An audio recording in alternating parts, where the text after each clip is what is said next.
how does Vish feel about Aiyuk from what we saw yesterday? Good question, East Bay Chris. Okay, so, whoa, Grant, how are you asking this question with your burner account while being live on Periscope? I got tricks. That's interesting. All right, so what did I think of Aiyuk? So one quick observation with Aiyuk is I thought we saw a lot more pre-snap motion where they were moving Aiyuk with the jet sweep motion and the orbit motion as if he was Deebo Samuel. Right. Now, we didn't see him get the ball on a run, and I think they just wanted to protect him a little bit. But I think he looks as advertised. He looks fast. He looks explosive. He looks like an athlete. And the question is, how good of a receiver can he be? And I think that is a little open-ended right now because they clearly weren't forcing him the ball yesterday. Right. I with Dante, like we could see he gets open, but the question is, does he catch the ball consistently? I think so even against Arizona, it's like, look, here. You give him a chance. It's like, well, we don't know what would have happened if he gave him a chance. Aiyuk, same thing. Although in camp, he wasn't dropping balls. I think he can do it. The quick distinction with him and Dante, and it's a very small thing.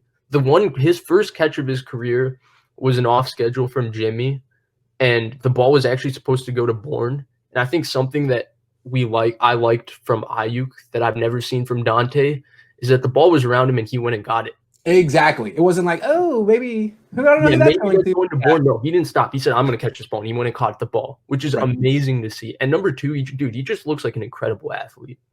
He is an incredible His body looks different. Like, he just looks different as an athlete. As opposed to Dante Pettis, you look at him, you're like, did you lift weights this week? Did you lift weights? He's listed at 194. There's no way he's higher than 180. There's no way.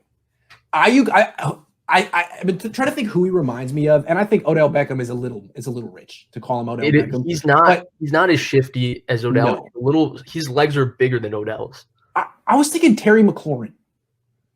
Dude, I think Terry McLaurin is Stephon Diggs, part two. Stephon Diggs is pretty good too. Right. I just think they have that Emmanuel Sanders kind of beat people deep, get under them, hold the guy off, late hands, all those love McLaurin. Love McLaurin. Yeah. Did you like him before the draft? I did like him before the draft, and I'm not that great at scouting wide receivers, but I have a philosophy. I wouldn't take him before the 50th pick. And there's always going to be someone in that 50 to 75 range who's good.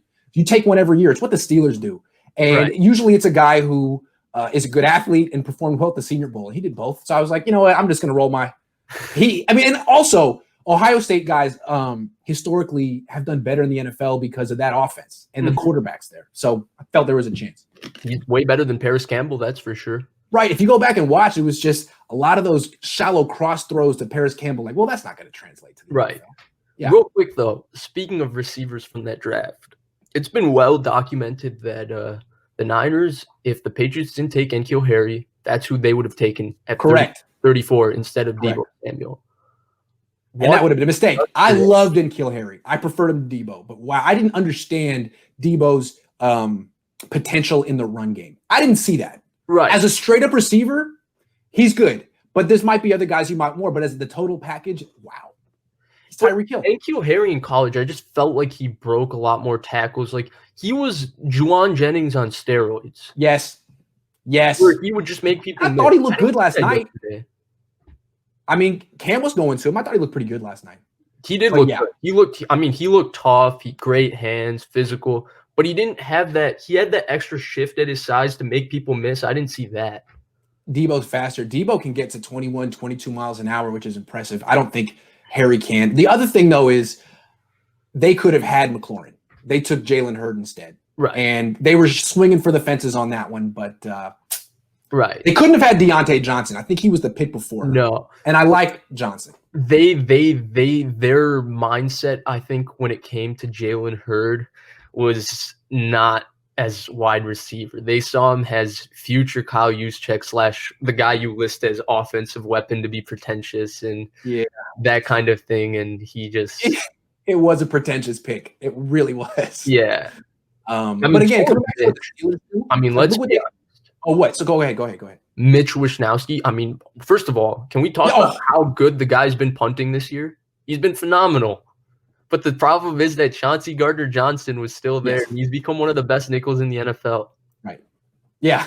But good. Hey, he can hit too, Wishnowsky. Good hit. Good He hitter. saved a touchdown yesterday. He did. Can we talk? Let's give Mitch Wishnowsky his prop because I was the only one that liked that pick. True. Everybody said, why would you take a punter in the 4th round? But you were the man of the people. No, I'm always a man of the people, Mr. Positivity.